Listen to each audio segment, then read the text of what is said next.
Go for it, Jessi. Tell us your story. Uh, okay. I'm sorry. I'm just so excited that I think Caroline's here. I'm excited about that. Yes. Sorry. Yay. Right. I haven't seen some of you guys in so long. Anyways, okay. So I'm Jessi. I am from Vancouver, where I am right now in Canada. I grew up here. I had a pretty interesting childhood. We did a lot of traveling and stuff, and yeah, like I love being from Canada and I love my country, but it's, I was always trying to find something more interesting in my life, including going off to college and exploring Europe, um, and attempting an art degree in fashion design, and falling miserably on my face, which was fine, and doing all these amazing, interesting things. Because I remember when I was 16 years old, thinking I was going to become a lifeguard and looking out in the water and knowing I wanted something more, but not understanding that it wasn't like that I was going to eventually come back to the water for it. So I remember just wanting to get out of here, but I got out of here and I did some interesting things and had some great adventures. And then I ended up in Australia about 8 years ago, and I was going through a breakup, and I was like, I want to get into triathlon and all these different things, and I ended up getting into marathon swimming somehow. And yeah, it's been an interesting journey in the last 6 years. Yeah. How did you get into marathon swimming? What was your Yeah. first marathon? So, well, I was one of those people that wanted to get into triathlon because it was more what we knew about. And then I started getting some IT band issues, and I was getting like a lot of like people kept saying I was overtraining, and I was like, well, at least I can swim. And then I saw this. There was a race, actually. The bay behind me. There's a race across it every year, and I was like, oh, well, I need to then go. Like, if I can't go to a triathlon camp because I have this like injury that I don't really know exactly what's going on, I might as well go to a swim camp. And I ended up basically directly found swim track, Oh. and yeah, and they that from there it just went downhill. I mean, or uphill. It like I showed up in Mallorca with my wetsuit, thinking like, 'cause back then it was a couple of years ago when they were still doing anything from a 10K to a marathon swim was all in the same thing. And then I just showed up, and there's Kevin Murphy and Fiona Southwell and Mike Paul, and I'm like looking, and these people are telling me these insane stories, and I'm like, yeah, you're really selling the sport, like not. Like I got thrown into it, and then they're like, oh, you should try a 6 hour swim. And I'm like, what, are you kidding me? Like, I don't even know what that even means. And anyways, I attempted the 6 hour at that training camp, and I failed miserably, and it was such a mess, but it didn't really matter because I wasn't meeting my goal in the first place. But it was the fact that I felt a connection to the water on that trip, and it was miserable, but I just thought, okay, if this hip thing is not going to go away, this might be something I need to think about. And then like 2 weeks later, I got a hip diagnosis of a hip impingement. And basically they're like, yeah, you're not going to be able to run or bike again. And then I was like, I was literally walking down the street at the university and was like, damn it, I guess that means I have to swim the English Channel. This is not what I signed up for in my life. Like, I have made some mistakes and I've paid penance, but I guess I got to like, okay, fine, we're doing this. And I just put my nose to the floor, and I did like all these races that year with a wetsuit. And then I started swimming without one. And within 8 months of that, I was without a wetsuit, and I didn't look back. And then we swam, a bunch of we did some practice, a lot of testing out here in BC. We just kept doing test swims. We did lots of training, like long, different things, jellyfish, no jellyfish, cold. It took me a long time. It took me a long time to figure out that I was going to stick to it, because I didn't really have any other choices though. And that's what I don't like promoting that, because I think marathon swimming it's my love, but it's really trying to like tackle it down now that it did take a long time. The first 2 years were tough. Like I was always sick. I was always cold. I was always this, I was always that. And I made a lot of mistakes, but the next year we went back. I remember we went back to swim track, and I brought my dad this time though, because unfortunately I met fortunately I met this amazing swimmer who she doesn't, I don't know, she does mostly just English Channel, and then Rebecca Lewis, and she kayaked with her dad. And she was about my age, and she had a family relationship, and I was single and hanging out with my family, and my dad and my parents and me have always been really adventurous together. And then when that idea just sparked it, like that was really the pivotal moment when I was still in a wetsuit, because literally 6 weeks after that first trip to Mallorca, me and my dad were swimming, doing an adventure swim. And it turned into like, one day turned into 11 hours. And I was like, and it just like all the things they taught us about mental and having the support crew and all that stuff. Like, I just thought if I'm not the best swimmer, but I can get all the elements around it, then I can make it work and still have that excitement in my life. Mm-hmm. So that was pretty much how it all started. And then developed this relationship with me and my dad, because, you know, one of your questions later on might be about accessibility and how do you make it, like, we had to make it affordable. I didn't, you know, I've used different coaches over the years. I have different things, but I had to make the swimming part affordable. And I did not want to swim back and forth in a bay for 6 hours. Yeah. So making that whole experience and setting it up like that really helped us to continue. And then did my first Georgia Strait swim, I think, like I went to the second swim trek camp, and then that was a year of no wetsuit swimming. And then I was doing Georgia Straits a couple months later, and then I was so buzzed afterwards. I was like only 11 and a half hours. And to date, that's probably my shorter swims. And I'm like, this is way like, okay, yeah, bring it on, English Channel. Like, if it's like, this is like, I can do this, but it's like, you know, I wanted more. Yeah. So that was kind of how I started into it. I'm curious, did you grow up swimming? Or did you yeah, that was the screwed up part. I did. I don't remember. My mother was like, my mom's aquatic. Like I don't remember learning how to swim. Like it was, she said it was 1 week, and I'm like, Mom, she's like, well, you know, the lifeguards turned away. We dunked you under. I said, it's actually in one of my videos. Sorry, it's actually a story I told before. And my mom's like, I just, you know, I knew you were in water for like 9 months already. So I just thought I'd just try quickly. Like, Mother, I love you. I was like, seriously. But anyways, that was back in the 80s when they read books about it and, you know, how to deal with babies in the water. And yeah, so I did that. But it was more the fact that I think a lifeguard, which I've met years later, said she did remember me when I was with my family. But the point was we played a lot in the water. We played. Yeah. There was play. It was not about only technique.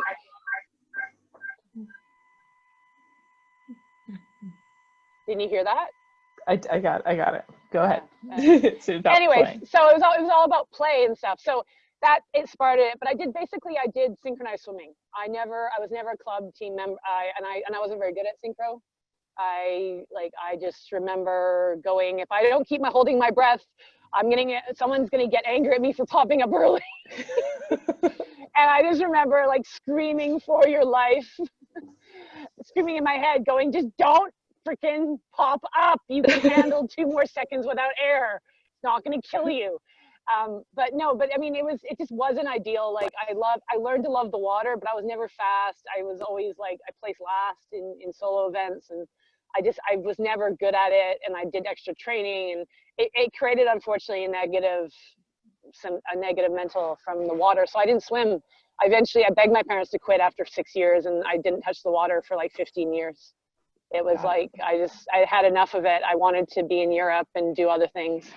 That explains why you're resistant. That explains a lot, your resistance to liking marathon swimming, though. Well, no, that was different though, because I got in the pool first time I swam in 15 years was in Brisbane when I was going through a breakup, and in Australia, in a foreign country where I didn't necessarily intend to be, even though I'd travel to other countries by myself. But it was coming to terms with that and then moving on from it, because as soon as I realized that like where I'm right now is really only 500 meters from my house.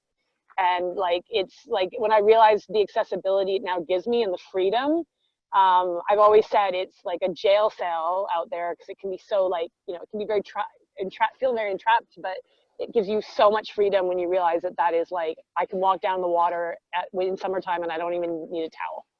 Yeah. Like there's so much powerful freedom. Maybe it's also because I'm not training insane this summer, because I've decided to take a bit of time off from it. But, yeah, it was really interesting. Yeah, can you tell us about the feeling, how you feel when you complete a marathon swim? Oh God, that's an interesting one, because I've had different emotions. Usually it's relief. Usually it's like hardcore, like, oh God, at least technically I don't have to do it again, even though now I've been slowly thinking about redoing routes. But it's a sense of relief. But it's been really interesting, because like English Channel, it was like, it went into slow motion because I had a really tough channel. Well, at least I thought I had a tough channel swim. At the end, it went into slow motion. Everything, it was the first time in my life in a long time where everything just slowed down in my brain because it got so choppy and so rough at the end, and I had such a sliver to get into shore. And it was like, oh, you've got to get back to the boat because the winds are picking up and you don't get back. And like, you touch that rock, you get back to the boat. That was what Andy King said to me. He's like, you touch and go, we're getting out of here. So that was a sense of relief. But the thing is, like, I remember when I finished Catalina the next year, which is almost exactly 2 years today, Dan Simonelli landed with me, and I was so disappointed because I knew like I had to slow time, and I wasn't, like, it was so different. And I was like, what was my time? Like, that was the first, like, not happy. It was like, what's my time? It's like, oh, I could have done better. Like, I could have trained harder. I could have done something. But he was awesome though, because he's such a wisdom. He's a Catalina man, right? He's the wisdom, the Jedi of Catalina, and that really helped. Like that, and then he was also around during my Manhattan swims as well, which was kind of awesome as well. It was pretty, like, he kayaked next to my dad right as soon as I dove in the water, and I had a little squeal of joy at the beginning of Manhattan. But so there's a couple different, but like when I finished at Kitts Beach in the long swim that I have out here, that one I was just like, especially with Salish Sea stuff, I just get pissed off, so angry and pissed off that I don't care anymore when I get to shore. Because the currents are just so strong. They're just, they're just such a pain in the butt. Okay. Can you tell us about the swim you're most proud of? So yeah, the swim I'm definitely most proud of is my baby back here. So Nanaimo is way over there, and then I finished. There's just some kind of sea barely, 'cause it's foggy right now, but Vancouver's over there. And it's the swim. Yeah, I got, well, I don't know why MSF put the nomination out, but I just am like, okay, yeah, Sarah, please win. So sorry, it was from Nanaimo, which is on Vancouver Island. It basically is like the top board, the border of this thing called the Salish Sea, the inland sea between northern tip of Vancouver Island and all the way down in the Olympic Peninsula. Down in Washington. So I swam all the way from Nanaimo around and a little bit of an island to get out of, because there's a bunch of Gulf islands that protect the main Vancouver Island. Get out of there, and then we hightailed it straight across the bay, across the Georgia Strait, and we basically swam all the way to Kitsilano Beach, which is basically, I think it's one of the furthest inland beaches that I could physically swim to. I wanted to get from the island, the longest route that I could find possible from the island, into the inner port of Vancouver. The place where I landed was specifically, it's also my home beach, like where I grew up, but you can't really swim much further in, because otherwise you get you get a sewage filled like area that's E. coli, or you go into Lionsgate Bridge, which is some of the strongest currents in the area, and it's illegal to swim there. So, wow. So basically the route was to try and get the longest, I don't think it's the actual longest, but one of the longest point-to-point crossings across the Georgia Strait.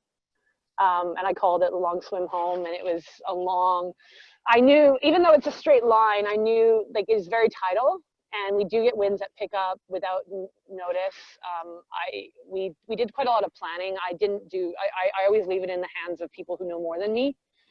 But it was a tricky swim, and it took 30 hours, and it was only, I think the final charted course is only 59 kilometers, but I got stuck twice. I kind of call it a day, like a double negative, because I had to fight in the beginning. The winds picked up without notice, well, barely without notice, like 10 knots, and then went up to like 15 knots. And I swear to God, it felt like more than that. It was probably closer to 13 knots, but it felt like 20 knots. And on an outgoing tide and the wind coming in the opposite direction, and like having to sprint for the first 5 hours of a swim, which you don't know if it's going to take 18 hours or 30 hours because of the tides. Yeah. And I'm not fast. Like, I'm not kidding myself. I'm not very fast either, but it was getting out of this harbor to get to the Georgia Strait, and then like recovering, and then swimming all night long, which I know a lot of people have done it, but man, I've done a few all night swims now, but this was definitely the longest. How did you prepare for that? How did you prepare for an all night swim? Did you just do it? English Channel started at night, and that was bad because jellyfish stinging, like that was always the worst night swim in English Channel. Me and my dad for Catalina, because they tell you to on the website, We went out once with the kayak at the darkest time of night. We did do some prepping, but by the time I got to, because I did English Channel, Catalina Channel, and then I swam also Bowen Island, which is another big island, right, which it looks like mainland, but it's not. I'd done Bowen Island on the year previous, and I swam already all night long. That was actually my most beautiful night swim, was swimming all night long in my home waters. I feel completely comfortable. I'm fine. There's oddball, you could get stung by a lion's mane, but there's not many. So I'm not too scared. I know there's nothing that will really, other than a seal or hitting some driftwood, which is my biggest enemy out here. So yeah, the training for all night swims, I'm not very good perception of that because I'm so comfortable in the water already. I really enjoy it.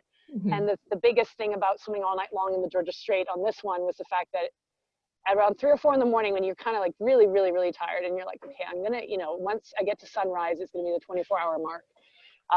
That part, I remember just being tired, but going, it's not gonna matter because you're still not even gonna be there. Like I could see the lights of Vancouver and I'm like, you're not even, and this is like what happens. You swim too many channels. You just go, well, you're like, there's no point. And you say that in your head, like say that in my head hundreds of times, there's no point. And then, but the only good thing about daylight is that time has gone by. Yeah. Right. And then, and then you see, you're like, I'm not, like it's like, you only feel like you're finishing in the last 10 minutes anyways. Like, what's the point? And I got really angry at myself. Yeah, but it's almost worse in the daylight because then you see that you're going nowhere, even though you're going nowhere. Apparently, I made good headway all night long. I had no clue. Like the waves actually started picking up in the middle of the night, and it was interesting. So I hadn't had that before much. A little bit in Catalina, but I hadn't felt it in a long time where you feel like the world is moving. But anyway, I'm sorry. This swim is great. And then of course the last little bit, it's like, where are we? Oh, we're already there. Or we got the dog beach. We're already there. If you want to get under 30 hours, keep your face down and keep swimming. I'm like, okay. Were you expecting it to take 30 hours? We always try not to overestimate on my swims because we know that we try and get the best tidal periods, but we just didn't know.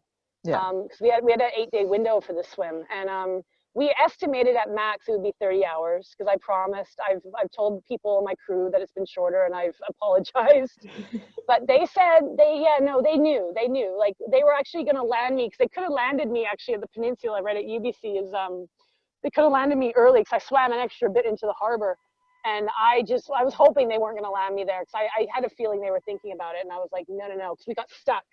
We got stuck for 2 hours. We got stuck in the beginning, and then we got stuck at the end with the tide change because we have this massive Fraser River coming around the inlet, and it's called a mixing point, and it can turn into like a washing machine, and I got stuck in that.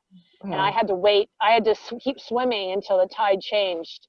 And I kind of knew. Same thing happened similar with English Channel, not the same, but waiting for tides to change. And I had a feeling something was up. And then when the sailboat was circling around me because I could barely control it, but I had really good sailors, and they realized that they thought I was getting confused, but then they realized that like they were actually sailing around me and trying to feed me as well at the same time. Because I'm quite quick at feeding, so I proved that to Andy King on English Channel. Even in bad conditions, people will feed me because they know that I'll be quick. So yeah. Anyway, sorry. That's okay. That's all good. Tell me a little bit about washing machines. How do you kind of adapt to a situation where you find yourself in a washing machine? Keep your head down and keep swimming. I don't know what else to do. Like keep your head down and keep swimming. Like my dad, like even sometimes we'll be out with a kayak, even this time of year when I'm not training for anything crazy this summer. So, and I'm like, what's going on? He's just like, do you mind just like putting your head down and swimming? Like, yeah, okay, sorry. Sometimes they'll explain what's going on, or I'm like, am I getting pushed? Yes, they're getting pushed that way. So go on that side of the kayak because you have to. And we can have great training swims, but maybe because I don't know, I get weird luck, but my dad's learned a lot. We've learned a lot from different parts for currents. So you just kind of keep swimming and try and adapt your stroke so it's at least comfortable and you think you're doing half decent technique. But I've never had to, like we do have rip currents off the shore, which I've kind of got stuck in on my own, but I don't really know if it's a rip or an adverse current or something. And you just head for shore. If I try different angles if I have to get back in the shore, but there's no actual you won't know what you're in sometimes if you're getting stuck in it. You know what I'm saying? Yeah. And I've been fortunate enough to never have any issues, and it's hard because even the lifeguards are great here, but people don't swim these distances. Like there's a few of us, but very few of us that will swim these kinds of distances. Yeah. And I almost always do it with a kayak anyways. Yeah. Yeah. Can you tell us a favorite swim memory? Favorite swim from like one of the swims? From swims? Oh, there's so many. I mean, there's been so many hilarious, like, you know, even just silly things like or not silly things, but beautiful things like the dolphins of Catalina. Like that was probably just because I was having I got so hot in that swim, man. It was like, it was hot. I got like my stroke rate was dropping and my morale just went so low on that one. What was the temp? Oh, sorry. I'm going to do Celsius because I don't know Fahrenheit that well. I think it was around 17 water, but the air was like 19 or 20 at least. I'd have to, at least 20. And I was just overheating and then my stroke rate just dropped so much. And I've never asked for more calories before on a swim. And I did on that one. But it was just, and then of course I started feeling cold and they kept asking me if I felt the temperature drop as you get to Catalina, like, as you got over there. And I did start feeling a little cold towards the end, but not really. It's just weird because it's weird when you're very hot, but you start shaking. Wow. So they thought I was dehydrated. And then so I just kept drinking water and they just said, well, you did everything we asked you to, so we can't ask any more of that. Right.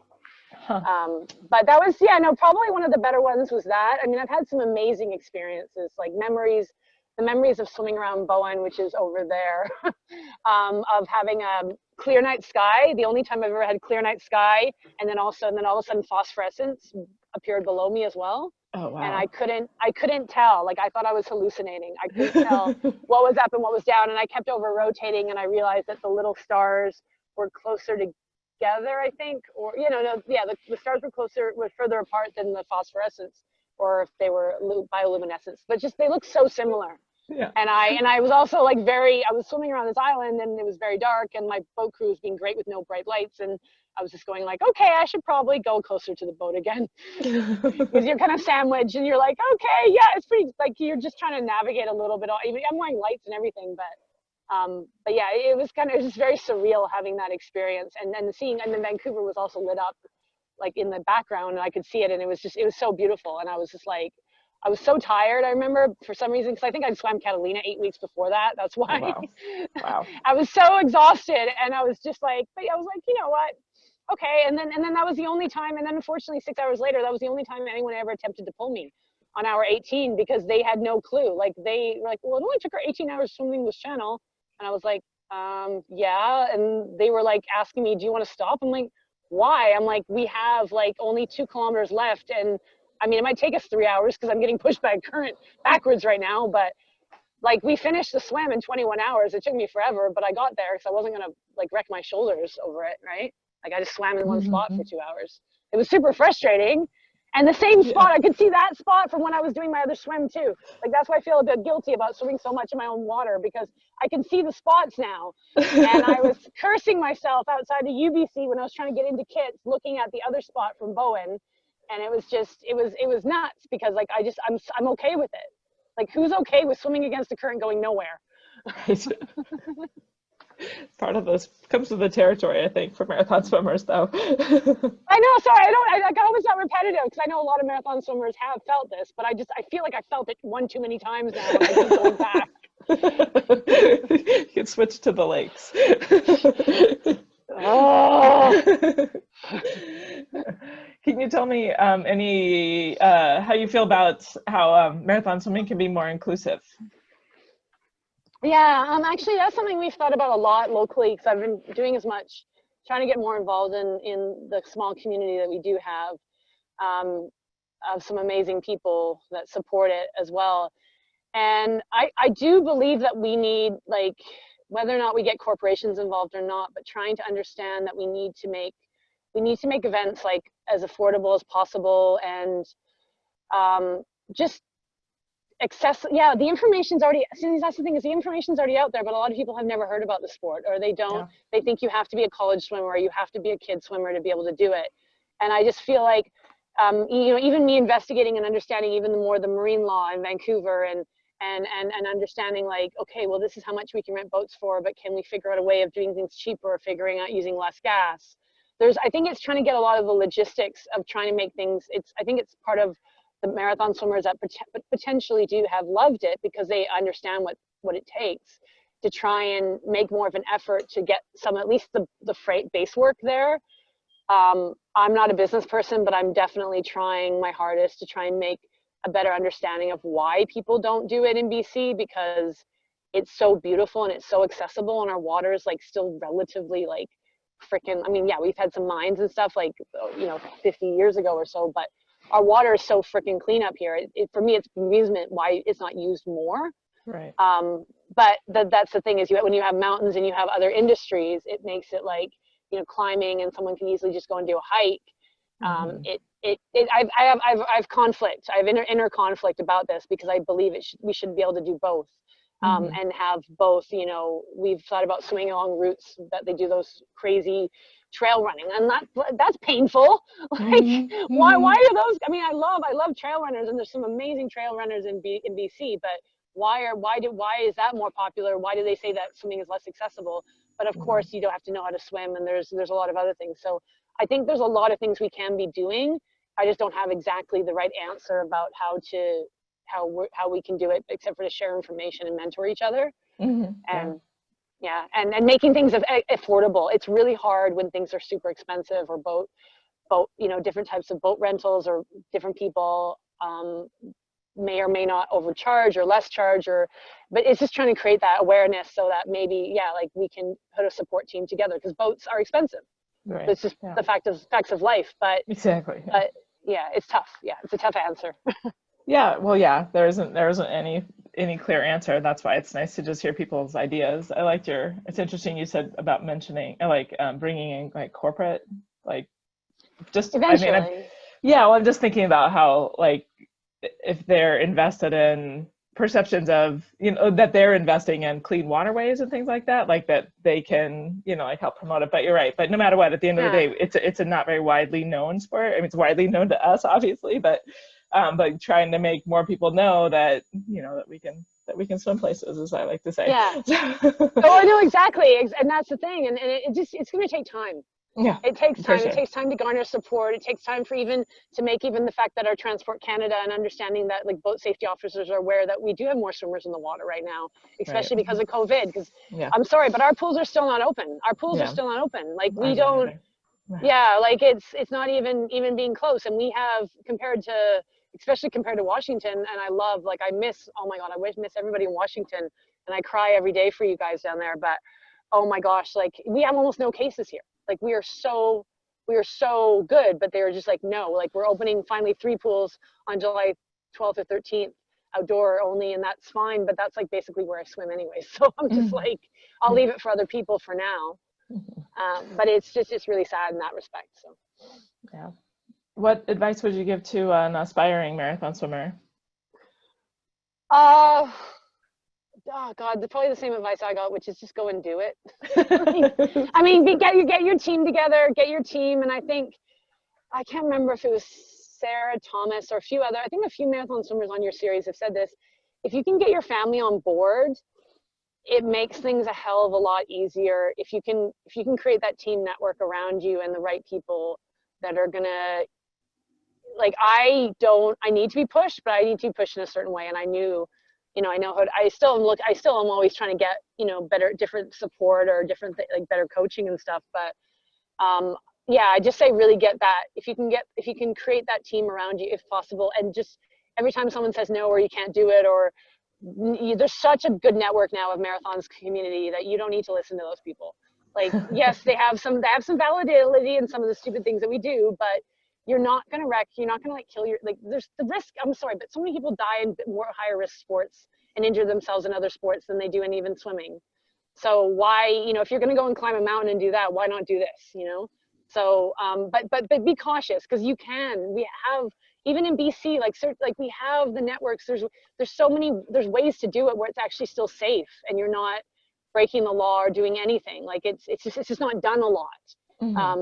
Overall. So just don't yeah, find a mentor. I just keep saying find a mentor, find a mentor. I don't know it, or I even said, because there's not a ton of us in BC, we can also tell you who to go to. Like, I'm not saying come to me because I'm doing it, but I can give you resources and push you on other people.